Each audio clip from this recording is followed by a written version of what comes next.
But ਜਿਹੜਾ ਵੀ ਕੋਈ ਇਨਸਾਨ ਬਾਰਡਰ ਤੇ ਜਾ ਕੇ ਵਾਪਸ ਆਉਂਦਾ ਹੈ ਨਾ, ਉਹ ਆਪਣੇ ਜ਼ਿਹਨ ਦੇ ਵਿੱਚ ਬਹੁਤ ਸਾਰੀਆਂ ਕਹਾਣੀਆਂ ਲੈ ਕੇ ਆਉਂਦਾ ਹੈ। ਉੱਥੋਂ ਦਾ ਨਜ਼ਾਰਾ ਦੇਖ ਕੇ ਬਹੁਤ ਕੁਝ ਜ਼ਿਹਨ ਦੇ ਵਿੱਚ ਆਉਂਦਾ ਹੈ। ਤਾਂ ਤੁਹਾਡਾ ਪੁਆਇੰਟ ਆਫ ਵਿਊ ਹਮੇਸ਼ਾ ਹੀ ਬਹੁਤ ਅੱਗੇ ਬਹੁਤ ਖੁੱਲਾ ਰਿਹਾ ਹੈ। ਤੁਹਾਡੇ ਤੋਂ ਜ਼ਰੂਰ ਜਾਣਨਾ ਚਾਹਾਂਗੀ ਕੀ ਲੈ ਕੇ ਆਏ ਹੋ ਤੁਸੀਂ ਜ਼ਿਹਨ ਦੇ ਵਿੱਚੋਂ। ਤੇ ਮੈਂ ਉਦੋਂ ਜਦ ਬਜ਼ੁਰਗਾਂ ਦੇ ਵਿੱਚ ਰਾਤ ਤੋਂ ਕਿਤੇ 2 ਵਜੇ 3 ਵਜੇ ਆਉਂਦਾ ਸੀ, ਟੋਲ ਟੈਕਸ ਤੇ ਲੋਕ ਬੈਠੇ ਹੁੰਦੇ ਸੀ, ਬਜ਼ੁਰਗਣੀਆਂ।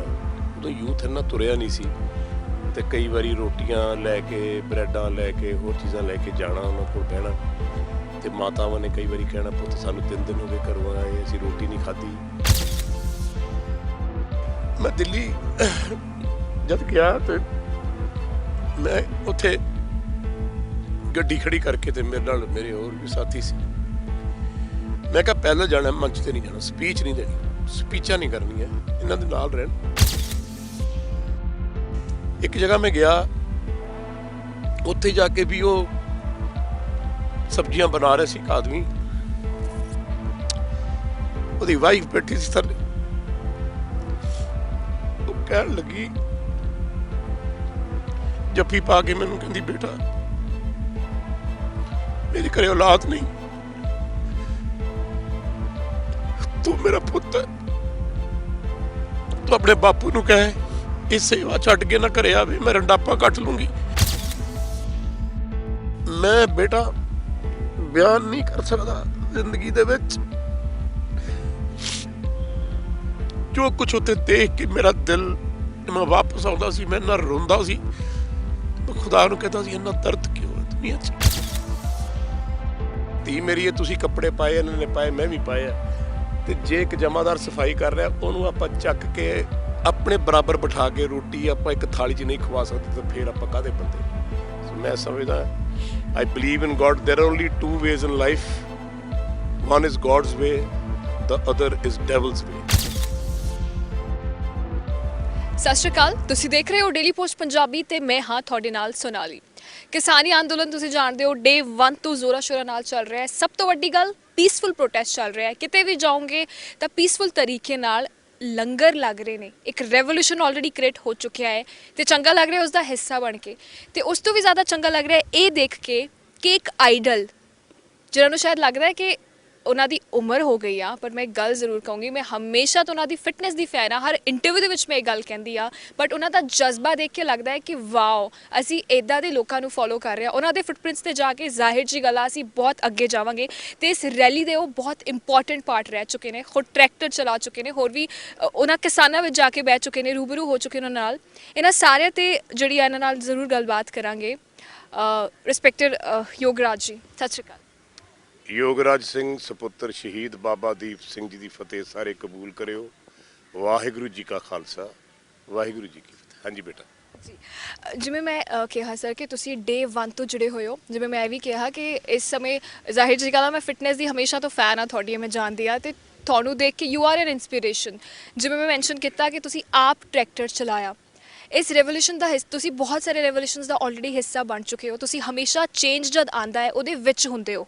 ਅਸੀਂ ਆ ਕੇ ਉਹ ਦਰਸ਼ਕਾਂ ਨੂੰ ਦੱਸਦੇ ਆ, ਤੁਸੀਂ ਉਸ ਚੇਂਜ ਦਾ ਹਮੇਸ਼ਾ ਹਿੱਸਾ ਰਹੇ ਹੋ। ਇਸ ਰੈਵੋਲੂਸ਼ਨ ਨੂੰ ਕਿਵੇਂ ਦੇਖ ਰਹੇ ਹੋ?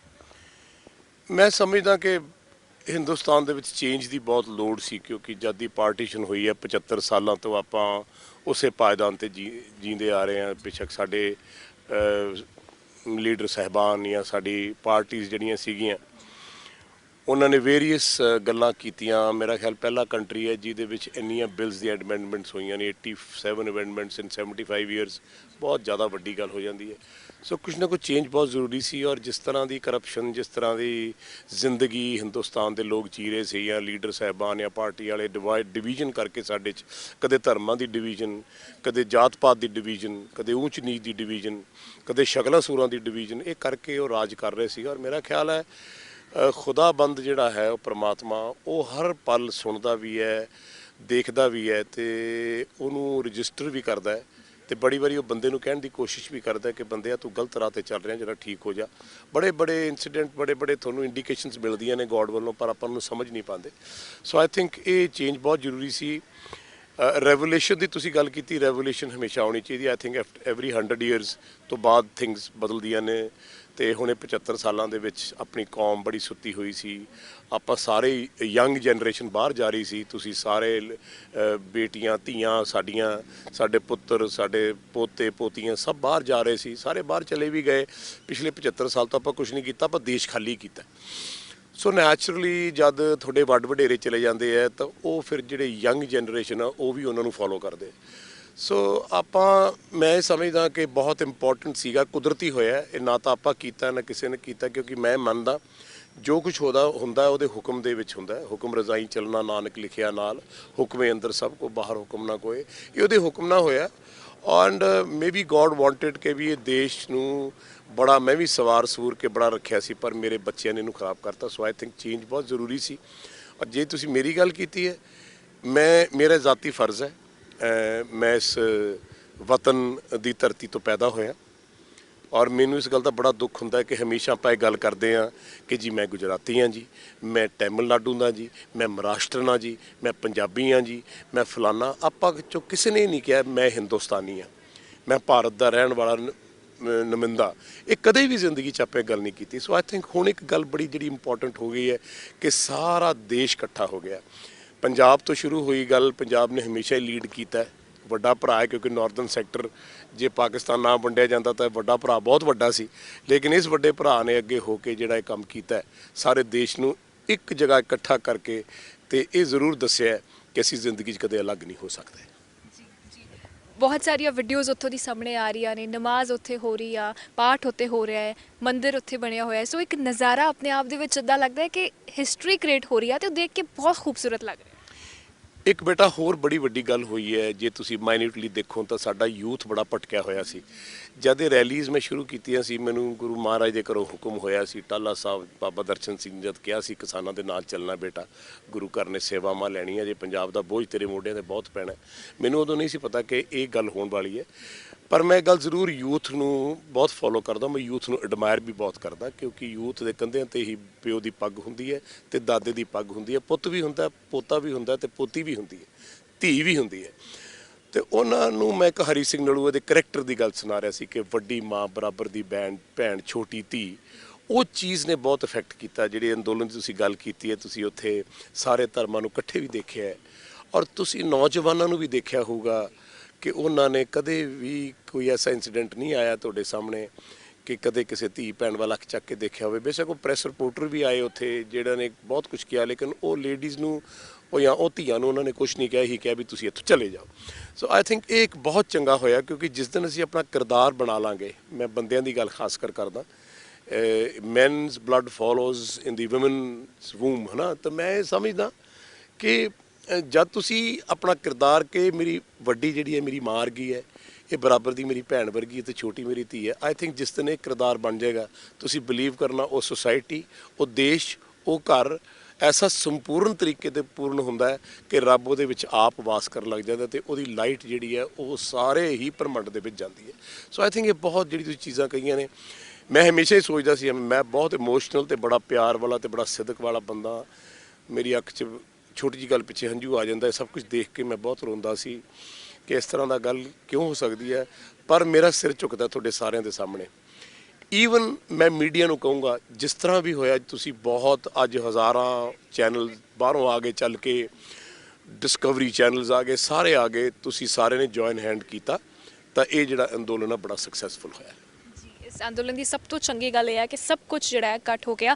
ਤੁਸੀਂ ਕਿਹਾ ਤੁਸੀਂ ਹਰ ਗੱਲ 'ਤੇ ਇਮੋਸ਼ਨਲ ਹੋ ਜਾਂਦੇ ਹੋ, ਤੁਸੀਂ ਜਦ ਵੀ ਅੱਗੇ ਪਿੱਛੇ ਤੁਹਾਨੂੰ ਮਿਲਦਾ ਕਿਸੇ ਵੀ ਇਵੈਂਟ ਲਈ, ਤੁਸੀਂ ਹਮੇਸ਼ਾ ਯੂਥ ਨੂੰ, ਹਮੇਸ਼ਾ ਤੋਂ ਮੈਨੂੰ ਯਾਦ ਆ ਕਹਿੰਦੇ ਸੀ ਕਿ ਮੈਂ ਚਾਹੁੰਦਾ ਯੂਥ ਇੱਕ ਜਿਹੜੀ ਐਨਰਜੀ ਆ ਨਾ ਉਹ ਚੰਗੀ ਡਾਇਰੈਕਸ਼ਨ ਵੱਲ ਲਗਾਏ। ਸੋ ਆਈ ਕੈਨ ਸੇ ਦੈਟ ਕਿ ਤੁਹਾਡਾ ਹਾਫ ਆਫ ਦ ਡ੍ਰੀਮ ਪੂਰਾ ਹੋ ਗਿਆ ਇਸ ਰੈਵੋਲੂਸ਼ਨ ਦੇ ਜ਼ਰੀਏ। ਮੈਂ ਇੱਕ ਐਗਜ਼ਾਮਪਲ ਘਰ 'ਚ ਸ਼ੁਰੂ ਕੀਤਾ ਸੀ, ਜਦ ਯੂਵੀ ਬੜਾ ਛੋਟਾ ਸੀ, ਉਹਦੀ ਗੱਲ ਹਮੇਸ਼ਾ ਆ ਜਾਂਦੀ ਹੈ, ਅਤੇ ਮੈਂ ਉਹਦੀ ਪਰਵਰਿਸ਼ ਕਰ ਰਿਹਾ ਸੀ, ਤਾਂ ਮੇਰੇ ਘਰਦਿਆਂ ਨੂੰ ਪਸੰਦ ਨਹੀਂ ਸੀ, ਸੁਸਾਇਟੀ ਨੂੰ ਪਸੰਦ ਨਹੀਂ ਸੀ, ਮੇਰੇ ਰਿਸ਼ਤੇਦਾਰ ਨੂੰ ਪਸੰਦ ਨਹੀਂ ਸੀ। You must have heard the stories. ਔਰ ਮੇਰੇ ਬੇਟੇ ਨੂੰ ਵੀ ਪਸੰਦ ਨਹੀਂ ਸੀ, ਸ਼ਾਇਦ ਇਸੇ ਕਰਕੇ ਉਹ ਛੱਡ ਕੇ ਚਲਾ ਗਿਆ ਕਿ ਮੇਰਾ ਬਾਪ ਬੜਾ ਸਟ੍ਰਿਕਟ ਹੈ। ਲੇਕਿਨ ਹੁਣ ਮੈਂ ਜਦ ਆਪਣੇ ਬੇਟੇ ਨੂੰ ਮਿਲਿਆ, ਇੰਨੇ 20 ਸਾਲਾਂ ਬਾਅਦ ਆ ਕੇ ਸਾਡਾ ਮਿਲਾਪ ਹੋਇਆ, ਤਾਂ ਮੈਨੂੰ ਇੱਕ ਗੱਲ ਬੜੀ ਐਡਮਾਇਰ ਨਾਲ ਕਹਿੰਦਾ ਹੈ ਕਿ ਪਿਤਾ ਜੀ ਬਾਪ ਤੁਹਾਡੇ ਵਰਗਾ ਹੋਣਾ ਚਾਹੀਦਾ, ਨਹੀਂ ਤਾਂ ਯੂਥ ਭਟਕ ਜੇ। ਇਹ ਬਿਗੇਸਟ ਕੰਪਲੀਮੈਂਟ ਹੈ। You made me the warrior, you made me a successful person, you are the man, I wish every father is like you. ਇਹ ਮੇਰੇ ਲਈ ਬਹੁਤ ਵੱਡੀ ਗੱਲ। ਮੈਨੂੰ ਯੂਥ ਜਿਹੜਾ ਹੈ ਉਹ ਹਮੇਸ਼ਾ ਹੁਣ ਵੀ ਸਾਰੇ ਇਕੱਠੇ ਹੋ ਕੇ, ਮੈਂ ਜਿੱਥੇ ਵੀ ਜਾਂਦਾ, ਮੈਨੂੰ ਇਹ ਗੱਲ ਕਹੀ ਜਾਂਦੀ ਹੈ ਔਰ ਮੈਨੂੰ ਇਸ ਗੱਲ ਦਾ ਬੜਾ ਮਾਣ ਵੀ ਮਹਿਸੂਸ ਹੁੰਦਾ ਹੈ। ਮੈਂ ਗੁਰੂ ਮਹਾਰਾਜ ਦੇ ਚਰਨਾਂ 'ਚ ਸ਼ੁਕਰ ਵੀ ਕਰਦਾ, ਕਿਉਂਕਿ ਹਉਮੈ ਨਹੀਂ ਆਉਣੀ ਚਾਹੀਦੀ ਕਿ ਤੁਸੀਂ ਜੀ ਸਾਡਾ ਯੂਥ ਜਗਾਤਾ ਪੰਜਾਬ ਦਾ ਤੇ ਉਹਨਾਂ ਨੂੰ ਇੱਕ ਰਾਹ ਪਾਤਾ। ਆਈ ਥਿੰਕ ਇਹ ਮੇਰੀ ਡਿਊਟੀ ਹੈ ਐਜ਼ ਅ ਫਾਦਰ। ਤੁਸੀਂ ਬਿਲੀਵ ਕਰਨਾ, ਮੈਂ ਗੁਰੂ ਗੋਬਿੰਦ ਸਿੰਘ ਜੀ ਮਹਾਰਾਜ ਨੂੰ ਆਪਣੇ ਗੁਰੂਆਂ ਨੂੰ ਫੋਲੋ ਕਰਦਾ ਔਰ ਮੈਂ ਗੁਰੂ ਗੋਬਿੰਦ ਸਿੰਘ ਜਦ ਗੱਲ ਕਰਦਾ ਤਾਂ ਉਹ ਕਹਿੰਦੇ ਨੇ ਕਿ ਇਹ ਪਰ ਸਾਰਾ ਸੰਸਾਰ ਮੇਰਾ ਪਰਿਵਾਰ ਹੈ, ਇਹ ਸਾਰੇ ਮੇਰੇ ਪੁੱਤਰ ਨੇ, ਸਾਰੀਆਂ ਮੇਰੀਆਂ ਧੀਆਂ ਨੇ। ਸੋ ਮੈਂ ਇਸ ਚੀਜ਼ ਨੂੰ ਫੋਲੋ ਕਰਦਾ। ਇਹ ਮੇਰੀ ਪ੍ਰਾਈਮ ਡਿਊਟੀ ਹੈ ਕਿ ਹਰ ਯੂਥ ਨੂੰ ਇੱਕ ਸਿੱਧੇ ਰਸਤੇ ਤੇ ਚਲਾ ਕੇ, ਤੇ ਉਹਦੇ ਲਈ ਮੈਨੂੰ ਆਪ ਵੀ ਪਰਫੈਕਟ ਹੋਣਾ ਪਊਗਾ, ਮੈਨੂੰ ਆਪ ਵੀ ਉਸ ਸਿੱਧਕ ਤੇ ਆਉਣਾ ਪਊਗਾ। ਕਈ ਚੀਜ਼ਾਂ ਮੈਂ ਵੀ ਆਪਣੀਆਂ ਠੀਕ ਕੀਤੀਆਂ ਨੇ, ਕਿਉਂਕਿ ਹਰੇਕ ਬੰਦੇ 'ਚ ਕਮੀਆਂ ਹੁੰਦੀਆਂ ਨੇ। ਸੋ ਮੈਨੂੰ ਬੜੀ ਖੁਸ਼ੀ ਹੈ ਕਿ ਮੈਂ ਆਪਣੀ duty by the orders of the God Almighty ਪੂਰੀ ਕਰ ਪਾ ਰਿਹਾ। ਔਰ ਹਰ ਬੰਦੇ ਦੀ ਇਹ ਡਿਊਟੀ ਹੁੰਦੀ ਹੈ, ਜਿਹੜਾ ਪਿਤਾ ਹੁੰਦਾ ਹੈ ਉਹ ਹਮੇਸ਼ਾ ਹੀ ਆਪਣੇ ਬੱਚਿਆਂ ਨੂੰ ਉਂਗਲ ਫੜ ਕੇ ਚੱਲਣਾ ਸਿਖਾਉਂਦਾ ਔਰ ਸਿੱਧੇ ਰਸਤੇ ਤੇ ਲੈ ਕੇ ਜਾਂਦਾ ਹੈ। ਜਦ ਗੱਲ ਜ਼ਾਹਿਰ ਜੀ ਗੱਲ ਅਸੀਂ ਕਿਸਾਨੀ ਅੰਦੋਲਨ ਦੀ ਕਰ ਰਹੇ ਹਾਂ, ਤੁਹਾਡੀ ਬਹੁਤ ਸਾਰੀ ਵੀਡੀਓਜ਼ ਵਾਇਰਲ ਹੋਈਆਂ ਤੇ ਤੁਹਾਡੇ ਨਾਲ ਗੱਲ ਕਰਕੇ ਪੋਜ਼ਿਟਿਵ ਲੱਗ ਰਿਹਾ ਕਿ ਇਸ ਅੰਦੋਲਨ ਦੇ ਵਿੱਚ ਸਭ ਕੁਝ ਪੋਜ਼ਿਟਿਵ ਹੋਇਆ ਹੈ। ਪਰ ਜਿਹੜਾ ਵੀ ਕੋਈ ਇਨਸਾਨ ਬਾਰਡਰ ਤੇ ਜਾ ਕੇ ਵਾਪਸ ਆਉਂਦਾ ਹੈ ਨਾ, ਉਹ ਆਪਣੇ ਜ਼ਿਹਨ ਦੇ ਵਿੱਚ ਬਹੁਤ ਸਾਰੀਆਂ ਕਹਾਣੀਆਂ ਲੈ ਕੇ ਆਉਂਦਾ ਹੈ। ਉੱਥੋਂ ਦਾ ਨਜ਼ਾਰਾ ਦੇਖ ਕੇ ਬਹੁਤ ਕੁਝ ਜ਼ਿਹਨ ਦੇ ਵਿੱਚ ਆਉਂਦਾ ਹੈ। ਤਾਂ ਤੁਹਾਡਾ ਪੁਆਇੰਟ ਆਫ ਵਿਊ ਹਮੇਸ਼ਾ ਹੀ ਬਹੁਤ ਅੱਗੇ ਬਹੁਤ ਰਿਹਾ, ਬਹੁਤ ਖੁੱਲ੍ਹਾ ਰਿਹਾ ਹੈ। ਤੁਹਾਡੇ ਤੋਂ ਜ਼ਰੂਰ ਜਾਣਨਾ ਚਾਹਾਂਗੀ ਕੀ ਲੈ ਕੇ ਆਏ ਹੋ ਤੁਸੀਂ ਜ਼ਿਹਨ ਦੇ ਵਿੱਚ ਉੱਥੋਂ। ਮੈਂ ਇਹੋ ਜਿਹੀਆਂ ਕਹਾਣੀਆਂ ਸੁਣਦਾ ਹੁੰਦਾ ਸੀ। ਮੈਂ ਕਿਸ ਅਲਫਾਜ਼ਾਂ ਦੇ ਨਾਲ ਤੁਹਾਨੂੰ ਬੇਟਾ ਸੁਣਾਵਾਂ ਕਿ ਮੇਰੇ 'ਤੇ ਕੀ ਇਫੈਕਟ ਹੋਇਆ। ਜਦ 4 ਮਹੀਨੇ ਪਹਿਲਾਂ ਅੰਦੋਲਨ ਸ਼ੁਰੂ ਹੋਇਆ, ਪਹਿਲੀ ਰੈਲੀ ਮੈਂ ਕੀਤੀ ਗੁਰੂ ਮਹਾਰਾਜ ਨੇ ਦੀ ਇਜਾਜ਼ਤ ਨਾਲ। ਤੇ ਮੈਂ ਉਦੋਂ ਜਦ ਬਜ਼ੁਰਗਾਂ ਦੇ ਵਿੱਚ ਰਾਤ ਨੂੰ ਕਿਤੇ 2 ਵਜੇ 3 ਵਜੇ ਆਉਂਦਾ ਸੀ, ਟੋਲ ਟੈਕਸ ਤੇ ਲੋਕ ਬੈਠੇ ਹੁੰਦੇ ਸੀ, ਬਜ਼ੁਰਗਣੀਆਂ। ਉਦੋਂ ਯੂਥ ਇੰਨਾ ਤੁਰਿਆ ਨਹੀਂ ਸੀ, ਤੇ ਕਈ ਵਾਰੀ ਰੋਟੀਆਂ ਲੈ ਕੇ, ਬ੍ਰੈਡਾਂ ਲੈ ਕੇ, ਹੋਰ ਚੀਜ਼ਾਂ ਲੈ ਕੇ ਜਾਣਾ, ਉਹਨਾਂ ਕੋਲ ਬਹਿਣਾ। ਤੇ ਮਾਤਾਵਾਂ ਨੇ ਕਈ ਵਾਰੀ ਕਹਿਣਾ, ਪੁੱਤ ਸਾਨੂੰ 3 ਦਿਨ ਹੋ ਗਏ ਘਰੋਂ ਆਏ, ਅਸੀਂ ਰੋਟੀ ਨਹੀਂ ਖਾਧੀ। ਬਜ਼ੁਰਗਾਂ ਨੇ ਕਹਿਣਾ, ਅਸੀਂ ਪੁੱਤ ਬੜੇ ਰੋਣ ਲੱਗ ਜਾਣਾ। ਮੈਨੂੰ ਉਹਨੂੰ ਜੱਫੀ ਪਾ ਕੇ ਕਹਿਣਾ, ਤੇਰੇ 'ਚ ਸਾਨੂੰ ਤਾਰਾ ਪੁੱਤ ਦਿਖਦਾ ਹੈ, ਰਹਿਨੁਮਾ ਦਿਖਦਾ ਹੈ, ਤੂੰ ਸਾਨੂੰ ਛੱਡ ਕੇ ਨਾ ਜਾਈਂ।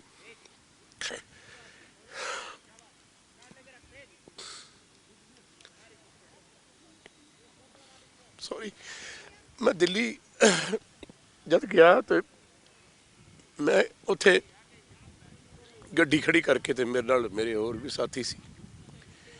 ਮੈਂ ਕਿਹਾ ਪਹਿਲਾਂ ਜਾਣਾ, ਮੰਚ ਤੇ ਨਹੀਂ ਜਾਣਾ, ਸਪੀਚ ਨਹੀਂ ਦੇਣੀ, ਸਪੀਚਾਂ ਨਹੀਂ ਕਰਨੀਆਂ, ਇਹਨਾਂ ਦੇ ਨਾਲ ਰਹਿਣ। ਮੈਂ ਉਹਨਾਂ ਬਜ਼ੁਰਗਾਂ ਦੇ ਨਾਲ ਰਿਹਾ, ਟਰਾਲੀਆਂ 'ਚ ਬੈਠਾ, 20 ਕਿਲੋਮੀਟਰ ਸਫ਼ਰ ਕੀਤਾ ਪੈਦਲ। ਸਿਹਤ ਵੀ ਠੀਕ ਨਹੀਂ ਰਹੀ, ਪਰ ਜਦ ਮੈਂ ਉਹਨਾਂ ਦੇ ਜਜ਼ਬਾਤ ਦੇਖਦਾ ਸੀ, ਜਦ ਮੈਂ ਉਹਨੂੰ ਕਲੋਜ਼ਲੀ ਹੱਗ ਕਰਦਾ ਸੀ, ਮੈਂ ਇਹ ਮੁੱਦਾ ਬਣਾ ਲਿਆ ਵੀ ਹਰੇਕ ਨੂੰ ਹੱਗ ਕਰਨਾ, ਵੱਡੇ ਬਜ਼ੁਰਗ ਨੂੰ ਛਾਤੀ ਨਾਲ ਲਾਉਣਾ ਹੈ, ਬਜ਼ੁਰਗਣੀਆਂ ਉਹਨਾਂ ਦੇ ਪੈਰੀ ਹੱਥ ਲਾਉਣੇ। ਤੁਸੀਂ ਬਿਲੀਵ ਕਰਨਾ ਬੇਟਾ, ਇਹੋ ਜਿਹੇ ਇੰਸੀਡੈਂਟ ਮੈਂ ਤੁਹਾਨੂੰ ਸੁਣਾਵਾਂ। ਇੱਕ ਮਾਂ ਉੱਥੇ ਕੰਮ ਕਰ ਰਹੀ ਸੀ, ਉਹਦੀ ਬਾਂਹ ਨਹੀਂ ਸੀ ਇੱਕ, ਉਹ ਇੱਕ ਹੱਥ ਨਾਲ ਸਬਜ਼ੀਆਂ ਬਣਾ ਰਹੀ ਸੀ ਵੱਡੇ ਸਾਰੇ ਕੜਾਹੇ 'ਚ। ਮਾਂ ਨੇ ਪੈਰੀ ਹੱਥ ਲਾਏ। ਮੈਂ ਕਿਹਾ ਮਾਂ ਲਿਆ, ਮੈਂ ਮਦਦ ਕਰਾਂਦਾ। ਕਹਿੰਦੀ ਨਹੀਂ ਪੁੱਤ, ਤੇਰੇ ਸਹਾਰੇ, ਤੇਰੇ ਵਰਗੇ ਪੁੱਤਾਂ ਦੇ ਸਹਾਰੇ ਅਸੀਂ ਇੱਥੇ ਬੈਠੀਆਂ, ਦੇਖੀ ਸਾਡੀ ਚੁੰਨੀ ਨੂੰ ਲਾਜ ਨਾ ਲਾ ਦੇ। ਇੱਕ ਜਗ੍ਹਾ ਮੈਂ ਗਿਆ, ਉੱਥੇ ਜਾ ਕੇ ਵੀ ਉਹ ਸਬਜ਼ੀਆਂ ਬਣਾ ਰਿਹਾ ਸੀ ਇੱਕ ਆਦਮੀ, ਉਹਦੀ ਵਾਈਫ ਬੈਠੀ ਸੀ ਥੱਲੇ। ਉਹ ਕਹਿਣ ਲੱਗੀ, ਜੱਫੀ ਪਾ ਕੇ ਮੈਨੂੰ ਕਹਿੰਦੀ, ਬੇਟਾ ਮੇਰੇ ਘਰੇ ਔਲਾਦ ਨਹੀਂ, ਤੂੰ ਮੇਰਾ ਪੁੱਤ, ਤੂੰ ਆਪਣੇ ਬਾਪੂ ਨੂੰ ਕਹੇ ਇਹ ਸੇਵਾ ਛੱਡ ਕੇ ਨਾ ਘਰੇ ਆਵੇ, ਮੈਂ ਰੰਡਾਪਾ ਕੱਟ ਲੂੰਗੀ, ਜੇ ਇੱਥੇ ਸ਼ਹੀਦ ਹੋ ਜਾਏਗਾ ਕੋਈ ਗੱਲ ਨਹੀਂ। ਮੈਂ ਬੇਟਾ ਬਿਆਨ ਨਹੀਂ ਕਰ ਸਕਦਾ ਜ਼ਿੰਦਗੀ ਦੇ ਵਿੱਚ ਜੋ ਕੁਛ ਉੱਥੇ ਦੇਖ ਕੇ ਮੇਰਾ ਦਿਲ, ਮੈਂ ਵਾਪਸ ਆਉਂਦਾ ਸੀ, ਮੈਂ ਇੰਨਾ ਰੋਂਦਾ ਸੀ, ਮੈਂ ਖੁਦਾ ਨੂੰ ਕਹਿੰਦਾ ਸੀ ਇੰਨਾ ਦਰਦ ਕਿਉਂ ਹੈ ਦੁਨੀਆ 'ਚ। ਲੇਕਿਨ ਸਦਕੇ ਜਾਵਾਂ ਉਹਨਾਂ ਬਜ਼ੁਰਗਾਂ ਤੇ, ਸਦਕੇ ਜਾਵਾਂ ਉਹਨਾਂ ਮਾਤਾਵਾਂ ਤੇ, ਜਿਨ੍ਹਾਂ ਨੇ ਆਪਣਾ ਸਾਰਾ ਕੁਛ ਅੰਦਰ ਦਰਦ ਸਹਿ ਕੇ ਅੱਜ ਉੱਥੇ 2 ਮਹੀਨੇ ਹੋ ਗਏ ਹਿੱਲੇ ਨਹੀਂ। ਉਹ ਇੱਕੋ ਹੀ ਗੱਲ ਕਹਿੰਦੇ ਰਹਿੰਦੇ ਨੇ, ਪੁੱਤਰਾ ਸਵੇਰ ਹੋਊਗੀ, ਜ਼ਰੂਰ ਹੋਊਗੀ, ਤੂੰ ਦਿਲ ਨਾ ਛੱਡੀ, ਅਸੀਂ ਤੇਰੇ ਨਾਲ। ਮੈਂ ਦੱਸ ਨਹੀਂ ਸਕਦਾ ਮਤਲਬ ਕਿਸ ਅੰਦਾਜ਼ ਨਾਲ ਉਸ ਚੀਜ਼ ਨੇ ਮੈਨੂੰ ਇੰਨਾ ਇਫੈਕਟ ਕੀਤਾ ਹੈ। ਮੇਰੀ ਲਾਈਫ, ਮੇਰਾ ਹਰ ਕਿੱਸਾ ਕਿਸਾਨਾਂ ਦੇ ਨਾਲ ਹੀ ਹੋ ਗਿਆ। ਮੈਂ ਵੀ ਕਿਹਾ, ਮੈਂ ਕਿਹਾ ਮਾਂ ਮੈਨੂੰ ਰੱਬ ਇੰਨੀ ਸ਼ਕਤੀ ਦੇਵੇ, ਮੇਰਾ ਇੱਕ ਕਤਰਾ ਖੂਨ ਦਾ ਜੇ ਗੋਲੀ ਚੱਲੇ ਪਹਿਲਾਂ ਮੈਂ ਖਾਵਾਂ, ਮੈਂ ਵੀ ਤੇਰਾ ਪੁੱਤਰ ਸ਼ਹੀਦ ਕਹਾਵਾਂ। ਮੈਨੂੰ ਵੀ ਇਹ ਮਾਣ ਸਨਮਾਨ ਮਿਲੇ ਕਿ ਮੈਂ ਪੰਜਾਬ ਦੀ ਧਰਤੀ ਦਾ ਲਾਲ। ਉਹਨਾਂ ਲੋਕਾਂ ਨੇ ਜਿੰਨਾ ਪਿਆਰ ਬੇਟਾ ਮੈਨੂੰ ਦਿੱਤਾ, ਇੰਨੀ ਦੁਨੀਆ ਨੇ ਮੈਨੂੰ ਪਿਆਰ ਦਿੱਤਾ, ਤੁਹਾਡੇ ਵਰਗੇ ਨੌਜਵਾਨਾਂ ਧੀਆਂ ਨੇ ਪਿਆਰ ਦਿੱਤਾ। ਮੈਂ ਇਹ ਸੋਚ ਰਿਹਾ, ਰਾਤ ਨੂੰ ਨੀਂਦ ਨਹੀਂ ਆਉਂਦੀ ਕਿ ਹੇ ਪਰਮਾਤਮਾ ਮੈਨੂੰ ਬਲ ਬਖਸ਼ੀ, ਮੈਂ ਡੋਲਾ ਨਾ, ਮੇਰੇ ਤੋਂ ਕੋਈ ਗਲਤੀ ਨਾ ਹੋ ਜਾਏ। ਮੇਰੀ ਜ਼ਿੰਮੇਵਾਰੀ ਜਿਹੜੀ ਤੁਸੀਂ ਮੇਰੇ ਸ਼ੋਲਡਰਸ ਤੇ ਪਾਈ ਹੈ, ਬਾਬਾ ਜੀ, ਗੁਰੂ ਘਰ, ਮਹਾਰਾਜ, ਇਹਨੂੰ ਸੰਪੂਰਨਤਾ ਨਾਲ ਨਿਭੇ, ਤਾਂ ਕਿ ਜਦ ਮੈਂ ਦੁਨੀਆ 'ਚ ਜਾਵਾਂ, ਮੇਰੇ ਵੱਡ ਵਡੇਰੇ, ਮੇਰੀ ਮਾਤਾਵਾਂ, ਮੇਰੇ ਬਜ਼ੁਰਗ, ਮੇਰੀਆਂ ਧੀਆਂ, ਮੇਰੀਆਂ ਭੈਣਾਂ, ਮੇਰੇ ਪੁੱਤਰ, ਮੇਰੇ ਪੋਤੇ ਪੋਤੀਆਂ ਇਹ ਕਹਿਣ ਕਿ ਵਾਕਈ ਇਹ ਪੰਜਾਬ ਦੀ ਧਰਤੀ ਦਾ ਲਾਲ ਸੀਗਾ ਜਿਹੜਾ ਸਾਡੇ ਪਿੱਛੇ ਕੁਰਬਾਨ ਹੋਇਆ, ਜਿਹਨੇ ਸਾਨੂੰ ਸੱਚਾਈ ਦਾ ਰਾਹ ਦੱਸਿਆ। ਮੇਰਾ ਇੰਨਾ ਹੀ ਮੋਟੋ ਹੈ। ਲੇਕਿਨ ਜੋ ਦਰਦ ਇਸ ਵਕਤ ਮੈਂ ਤੁਹਾਡੇ ਸਾਹਮਣੇ ਅਹਿਸਾਸ, ਮੇਰੀ ਧੀ ਹੈ ਤੁਸੀਂ, ਮੇਰਾ ਪੁੱਤ ਹੈ, ਮੈਂ ਉਹ ਬਿਆਨ ਨਹੀਂ ਕਰ ਸਕਦਾ। ਕਾਸ਼ ਮੈਂ ਮੋਦੀ ਜੀ ਦੇ ਕੋਲ ਬੈਠ ਕੇ ਗੱਲ ਸੁਣਾ ਸਕਾਂ, ਉਹਨੂੰ ਦੱਸ ਸਕਾਂ ਕਿ ਸਰ ਇੱਕ ਵਾਰੀ ਤੁਸੀਂ ਚੱਕਰ ਲਾ ਲਓ, ਕੁਛ ਨਾ ਕਰੋ, ਤੁਸੀਂ ਰਹਿਨੁਮਾ ਹੋ, ਇਸ ਦੇਸ਼ ਦੇ ਤਖਤ ਤਾਜ ਦੇ ਮਾਲਕ ਹੋ, ਇੱਕ ਵਾਰੀ ਦੇਖ ਲਓ ਚੱਲ ਕੇ, ਉਸ ਤੋਂ ਬਾਅਦ ਜੋ ਤੁਹਾਡਾ ਫੈਸਲਾ ਹੋਏਗਾ ਉਹ ਸਾਨੂੰ ਮਨਜ਼ੂਰ ਹੋਊਗਾ। ਕਿਉਂਕਿ ਜਦ ਤੁਸੀਂ ਇੱਕ ਵਾਰੀ ਦੇਖੋਗੇ ਜਾ ਕੇ ਖੁਦ ਪੈਦਲ ਚੱਲ ਕੇ, ਮੈਨੂੰ ਯਕੀਨ ਹੈ, ਮੈਂ ਸ਼ਰਤ ਨਾਲ ਕਹਿ ਸਕਦਾ, ਮੋਦੀ ਸਾਹਿਬ ਦੀ ਸਾਰੀ ਜ਼ਿੰਦਗੀ ਬਦਲ ਜਾਏਗੀ। ਇਹ ਬਿੱਲ ਤਾਂ ਬਹੁਤ ਵੱਡੀ ਛੋਟੀ ਜੀ ਚੀਜ਼ ਹੈ, ਉਹ ਬਹੁਤ ਕੁਝ ਇਸ ਦੇਸ਼ 'ਚ ਬਦਲ ਸਕਦਾ ਹੈ। ਸੋ ਜੋ ਉਸ ਅੰਦੋਲਨ ਤੋਂ ਮਿਲਿਆ ਹੈ, ਮੇਰੀ ਦੁਆ ਹੈ ਉਸ ਪਰਮਾਤਮਾ ਦੇ ਚਰਨਾਂ 'ਚ ਕਿ ਮੈਨੂੰ ਇੰਨੀ ਹਿੰਮਤ ਬਖਸ਼ੀ, ਮੈਂ ਹਰ ਬੰਦੇ ਦੀ ਨਜ਼ਰ ਦੇ ਵਿੱਚ ਇੱਕ ਪਿਆਰਾ ਇਨਸਾਨ, ਉਹਨਾਂ ਦਾ ਸੇਵਾਦਾਰ ਬਣ ਕੇ ਉਚਰਾਂ। ਬਸ ਮੇਰੀ ਇਹੀ। ਜਦ ਵੀ ਤੁਹਾਡੇ ਕੋਲ ਆਈਦਾ ਕੁਝ ਨया ਸਿੱਖ ਕੇ ਜਾਈਦਾ, ਤੁਹਾਡੇ ਅੰਦਰ ਇੱਕ ਬੱਚਾ, ਇੱਕ ਵਾਰੀਅਰ, ਇੱਕ ਇਮੋਸ਼ਨਲ ਇਨਸਾਨ, ਮੈਂ ਸਭ ਕੁਝ ਦੇਖ ਸਕਦੀ ਹਾਂ। You are N inspiration. ਤੁਸੀਂ ਕਹਿੰਦੇ ਹੋ ਹਮੇਸ਼ਾ ਕਿ ਤੁਸੀਂ ਜੋ ਕਰਨ ਆਏ ਹੋ, ਤੁਸੀਂ ਬਹੁਤ ਕੁਝ ਕਰ ਚੁੱਕੇ ਹੋ, ਅਤੇ ਅਸੀਂ ਵੀ ਆਲਵੇਜ਼ ਲੁੱਕ ਫੋਰਵਰਡ ਅਤੇ ਉਮੀਦ ਕਰਦੇ ਹਾਂ ਕਿ ਜਿਸ ਲਈ ਵੀ ਤੁਹਾਡੇ ਵਰਗੇ ਲੋਕ, ਸਾਡੇ ਵਰਗੇ ਲੋਕ ਉੱਥੇ ਬੈਠੇ ਨੇ, ਉਹ ਰੱਬ ਉਹ ਕਰੇ ਜੋ ਸਭ ਦੇ ਲਈ ਚੰਗਾ ਹੋਵੇ। ਮੇਰੀ ਤਾਂ ਇੱਕੋ ਹੀ ਹੱਥ ਜੋੜ ਕੇ ਇਲਤਜਾ ਹੈ ਸਾਰੇ ਦੇਸ਼ ਨੂੰ, ਜੇ ਤੁਸੀਂ ਸਾਰੇ ਉਸ ਖੁਦਾ ਦੇ ਬੱਚੇ ਆਪਣੇ ਨੂੰ ਸਮਝਦੇ ਹੋ, ਉਸ ਪਰਮਾਤਮਾ ਦੇ ਬੱਚੇ ਤੁਸੀਂ ਆਪਣੇ ਆਪ ਨੂੰ ਕਹਿੰਦੇ ਹੋ, ਤਾਂ ਮੇਰੀ ਹੱਥ ਜੋੜ ਕੇ ਬੇਨਤੀ ਹੈ, ਇਸ ਦੇਸ਼ ਦੀ ਧਰਤੀ ਨੇ ਬੜੇ ਦੁੱਖ ਸਹੇ ਨੇ, ਲੋਕਾਂ ਨੇ ਬੜੇ ਦੁੱਖ ਸਹੇ ਨੇ, ਬੜੀ ਗਰੀਬੀ, ਬਹੁਤ ਕੁਝ ਹੰਢਾਇਆ, ਲੇਕਿਨ ਕਿਸੇ ਨੇ ਸੀ ਨਹੀਂ ਕੀਤੀ। ਆਪਾਂ ਇਕੱਠੇ ਸੀ, ਆਪਾਂ ਇਕੱਠੇ ਰਵਾਂਗੇ, ਆਪਾਂ ਕਿਸੇ ਦੇ ਕਹਿਣ ਤੇ ਆਪਣੇ 'ਚ ਫਰਕ ਨਹੀਂ ਪਾਉਣਾ, ਨਾ ਧਰਮ ਕਰਕੇ, ਨਾ ਊਚ ਨੀਚ ਕਰਕੇ। ਏਕ ਨੂਰ ਤੇ ਸਭ ਜਗ ਉਪਜਿਆ, ਕੌਣ ਭਲੇ ਕੋ ਮੰਦੇ। ਸਾਨੂੰ ਸਾਰੇ ਪਿਆਰੇ ਨੇ। ਮੈਨੂੰ ਤਾਂ ਜਿਹੜਾ ਉਹ ਸੜਕ ਸਾਫ਼ ਕਰ ਰਿਹਾ ਉਹ ਵੀ ਮੇਰਾ ਲਖਤ ਜਿਗਰ ਹੈ, ਜਿਹੜਾ ਰਿਕਸ਼ਾ ਚਲਾ ਰਿਹਾ, ਸਕੂਟਰ ਚਲਾ ਰਿਹਾ, ਮਿਹਨਤ ਕਰਕੇ ਰੋਟੀ ਖਾ ਰਿਹਾ, ਮੈਨੂੰ ਉਹ ਜ਼ਿਆਦਾ ਪਿਆਰਾ ਹੈ। ਮੈਂ ਉਹਨੂੰ ਆਪਣੇ ਸਿਰ ਤੇ ਬਿਠਾ ਕੇ ਰੱਖਾਂ, ਕਿਉਂਕਿ ਜਿਹੜਾ ਰੁੱਸਿਆ ਉਹਨੂੰ ਮਨਾ ਲਓ, ਜਿਹੜਾ ਡਿੱਗਿਆ ਉਹਨੂੰ ਚੱਕ ਲਓ, ਤੇ ਜਿਹੜਾ ਨਹੀਂ ਚੱਲ ਸਕਦਾ ਉਹਨੂੰ ਮੋਢਿਆਂ ਤੇ ਚੱਕ ਲਓ। ਤੇ ਇਹੋ ਜਿਹਾ ਸੰਸਾਰ ਬਣਾਈਏ, ਇਹੋ ਜਿਹਾ ਦੇਸ਼ ਬਣਾਈਏ ਕਿ ਲੋਕ ਸਾਡੀ ਐਗਜ਼ਾਮਪਲ ਦਿਆ ਕਰਨ ਕਿ ਇੰਨੇ ਵਰਗ ਦੇ, ਇੰਨੇ ਧਰਮਾਂ ਦੇ ਲੋਕ ਇਕੱਠੇ ਰਹਿ ਕੇ ਵੀ ਇੱਕ ਦੂਜੇ ਨਾਲ ਕਿੰਨਾ ਪਿਆਰ ਕਰਦੇ। ਮੇਰੀ ਤੇ ਇਹੀ ਬੇਨਤੀ ਹੈ, ਇਹੀ ਮੈਂ ਕਹਿ ਸਕਦਾ। ਆਈ ਹੋਪ ਐਸਾ ਸਮਾਂ ਜ਼ਰੂਰ ਆਵੇ। ਸਾਡੇ ਲੀਡਰ ਸਾਹਿਬਾਨ, ਸਾਡੀਆਂ ਪਾਰਟੀਆਂ, ਸਾਡੇ ਲੋਕਾਂ ਨੂੰ ਮੈਂ ਹੱਥ ਜੋੜ ਕੇ ਕਹਿਣਾ ਵੀ ਆਪਾਂ ਧਰਮ ਦੇ ਨਾਂ ਤੇ, ਵਰਗ ਦੇ ਨਾਂ ਤੇ, ਊਚ ਨੀਚ ਦੇ ਨਾਂ ਤੇ ਆਪਾਂ ਜ਼ਿੰਦਗੀ 'ਚ ਵੰਡ ਨਹੀਂ ਹੋਣਾ। ਧੀ ਮੇਰੀ ਇਹ ਤੁਸੀਂ ਕੱਪੜੇ ਪਾਏ, ਇਹਨਾਂ ਨੇ ਪਾਏ, ਮੈਂ ਵੀ ਪਾਏ ਆ, ਤੇ ਜੇ ਇੱਕ ਜਮਾਦਾਰ ਸਫਾਈ ਕਰ ਰਿਹਾ, ਉਹਨੂੰ ਆਪਾਂ ਚੱਕ ਕੇ ਆਪਣੇ ਬਰਾਬਰ ਬਿਠਾ ਕੇ ਰੋਟੀ ਆਪਾਂ ਇੱਕ ਥਾਲੀ 'ਚ ਨਹੀਂ ਖਵਾ ਸਕਦੇ, ਤਾਂ ਫਿਰ ਆਪਾਂ ਕਾਹਦੇ ਬੰਦੇ। ਸੋ ਮੈਂ ਸਮਝਦਾ, I believe in God, there are only two ways in life, one is God's way, the other is devil's way. ਤੁਸੀਂ ਚੂਜ਼ ਕਰ ਲਓ ਤੁਸੀਂ ਕਿਹੜੇ ਰਸਤੇ ਤੇ ਚੱਲਣਾ। ਮੈਂ ਤਾਂ ਖੁਦਾ ਦੇ ਰਸਤੇ ਤੇ ਚੱਲ ਰਿਹਾ। ਪਿਆਰ ਭਰਿਆ ਇੱਕ ਸੁਨੇਹਾ ਇਸ ਦੇਸ਼ ਨੂੰ, ਇਸ ਸੰਸਾਰ ਨੂੰ ਦੇ ਕੇ ਜਾਊਂਗਾ ਕਿ ਜਿੰਨਾ ਇਕੱਠ 'ਚ ਮਜ਼ਾ ਹੈ ਉਹੀ ਖੁਦਾ ਦਾ ਸੁਨੇਹਾ ਹੈ। ਔਰ ਐਸੇ ਕੰਮ ਨਾ ਕਰੋ ਕਿ ਕੱਲ੍ਹ ਨੂੰ ਜਾ ਕੇ ਤੁਹਾਨੂੰ ਰੱਬ ਦੇ ਸਾਹਮਣੇ ਖੜੇ ਹੋ ਕੇ ਸ਼ਰਮਿੰਦਾ ਹੋਣਾ ਪਵੇ। ਥੈਂਕ ਯੂ ਸੋ ਮਚ ਯੁਵਰਾਜ ਜੀ, thank you so much for your sorry for, ਮੈਂ ਆਪਣੇ ਰੋਕ ਨਹੀਂ ਪਾਇਆ। Thank you so much. ਇਸ ਇਮੋਸ਼ਨਲ ਇੰਟਰਵਿਊ ਤੋਂ ਬਾਅਦ ਮੈਂ ਜ਼ਾਹਿਰ ਜੀ ਗੱਲ ਆ ਤੁਸੀਂ ਸਮਝ ਗਏ ਹੋਵੋਗੇ ਕਿ ਇੰਨਾ ਪਿਆਰ ਇੰਨਾ ਜਜ਼ਬਾ ਇਹਨਾਂ ਦੇ ਵਿੱਚ, ਤੇ ਹਰ ਵਾਰ ਕਿਸੇ ਵੀ ਮੁੱਦੇ ਤੇ ਅਸੀਂ ਇਹਨਾਂ ਕੋਲ ਆ ਕੇ ਡਿਸਕਸ ਕਰ ਸਕਦੇ ਆ, ਕੁਛ ਨਾ ਕੁਛ ਜ਼ਰੂਰ ਮਿਲਦਾ ਹੈ, ਕੁਛ ਲੈਸਨ ਜ਼ਰੂਰ ਮਿਲਦਾ ਹੈ। ਵੀਡੀਓ ਜਰਨਲਿਸਟ ਵਿਕਾਸ ਦੇ ਨਾਲ ਸੋਨਾਲੀ ਨੇਗੀ, ਸਾਈਨਿੰਗ ਆਫ।